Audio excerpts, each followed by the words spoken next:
हरे कृष्णा। श्रीमद् भागवत गीता अध्याय 1 कुरुक्षेत्र के युद्ध स्थल में सैन्य निरीक्षण।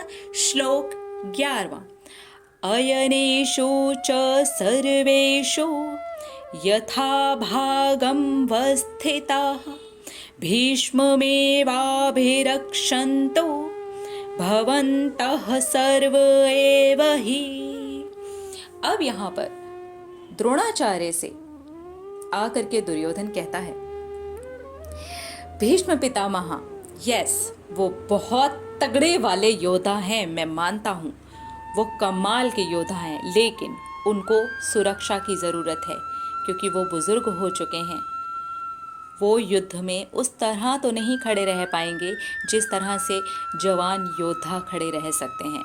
अब उसको ये भी लग रहा है कि भीष्म पितामह की फुल ऑन तारीफ़ कर दी है, काफ़ी कुछ बोल दिया है कि यार हमारे पास तो भीष्म पितामह हैं, और ये बात वो अंदर ही अंदर अच्छे से जानता है। अगर मेरी टीम को कोई जितवा सकता है तो ये दो कौन? द्रोणाचार्य और पितामह, सबसे बड़े खिलाड़ी अगर मेरे पास कोई है तो वो ये दो ही हैं। लेकिन इनकी सुरक्षा तो मेरे जो और लोग हैं जो यंग हैं वो कर सकते हैं। तो यहाँ पर वो उन सबको कहता है कि ये दोनों उस तरह से तो युद्ध नहीं कर सकते हैं जिस तरह से जो हमारे यंग लोग हैं, जो हमारे यंग खिलाड़ी हैं वो कर सकते हैं। इसलिए आप सबके ऊपर इन दोनों की सुरक्षा का भार भी है, और ये भी देखना है कि हमें एक ही तरफ से नहीं लड़ना है, चारों तरफ हमारा ध्यान होना चाहिए। तो वो सारी चीज़ों को देखना बहुत ज़रूरी है और आपको भीष्म पितामह को पूरी सहायता देना बहुत ज़रूरी है। अब यहाँ पर अंदर की बात करते हैं, थोड़ी सी अंदर वाली बात करते हैं। वो ये जानता है और उसको ना इस बात से ना काफ़ी ज़्यादा हेल्प भी मिली हुई है।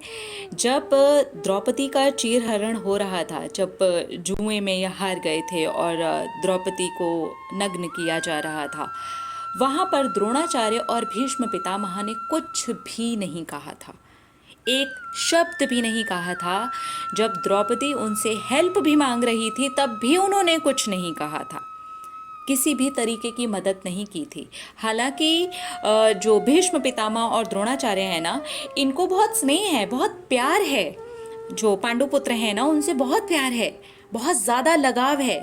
लेकिन जब वहाँ पर द्रौपदी के साथ, अर्जुन की पत्नी द्रौपदी के साथ ये हो रहा था, तब इन दोनों ने कुछ नहीं कहा था। तो इस चीज़ का ना जो सहारा है, मतलब इस बात का, इस गलती ही है, बुजुर्ग लोगों ने वहाँ पर कुछ नहीं कहा था, इस चीज़ का सहारा उसने उठा लिया है। और वो ये सोच रहा है कि तब इन्होंने कुछ नहीं कहा था, बहुत ही बड़ी बात हो गई थी, वो गिड़गिड़ा रही थी, हेल्प मांग रही थी, तब भी इन्होंने जब एक शब्द नहीं कहा तो शायद अब भी वो स्नेह ना जागे।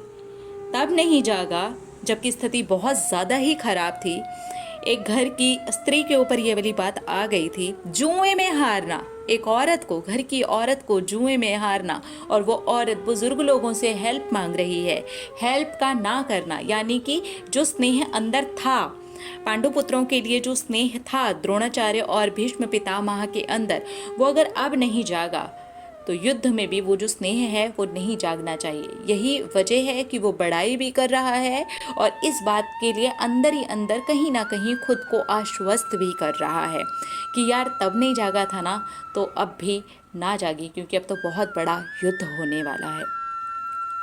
अब मिलेंगे हम अगले श्लोक में और देखते हैं कि ये कहानी कहाँ तक आगे बढ़ रही है। हरे कृष्णा।